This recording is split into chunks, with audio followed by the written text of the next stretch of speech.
For today's video mga katrops, panibagong araw, panibagong luto, serye na naman tayo ngayon. At eto nga pala yung niluto kong ulam namin ngayong araw. Ginataang yellow pin na ang gamit na pampaasim ay kamyas. Abay, tignan nyo naman yan mga katrops, oh.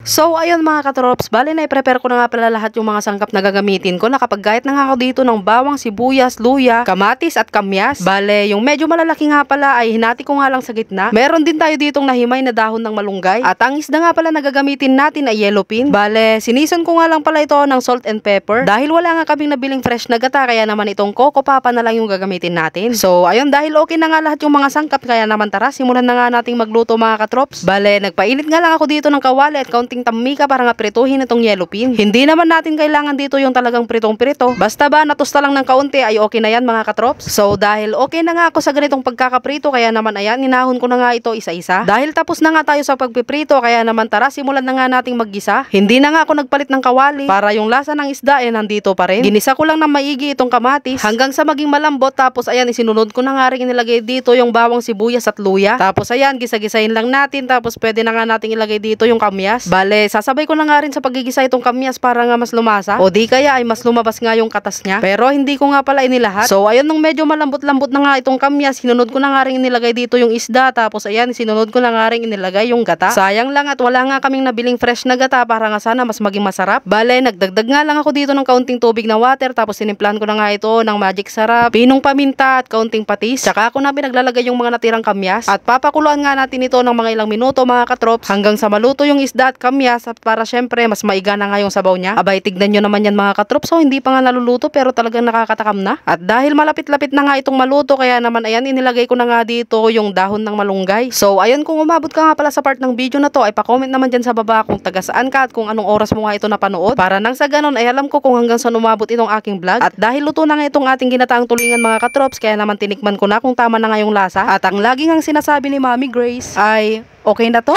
Kaya naman napasandok na nga ako dito ng aking pagkain.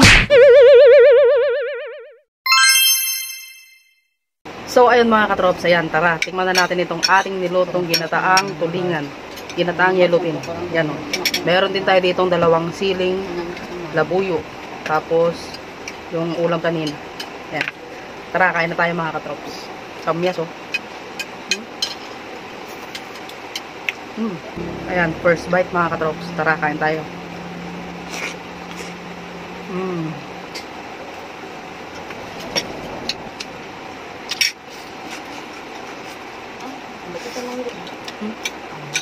Kilo lang. Sili, pampagana. Ang pagbigay. Bigay. Nope. Ako nung nagpapamigay ng bigay mo daw. Pagwadal na po, nagtay. At ano, muna.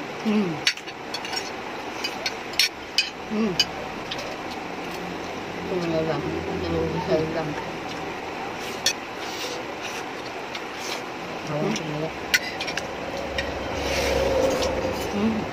Sarap. Quality.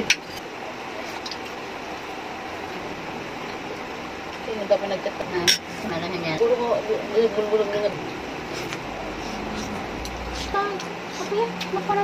So, paano ba yan mga katrops? Hanggang dito na lang itong aking vlog. Huwag nyo na rin po palang kalimutang i-like and share tong aking video. Maraming salamat sa panonood. Bye-bye!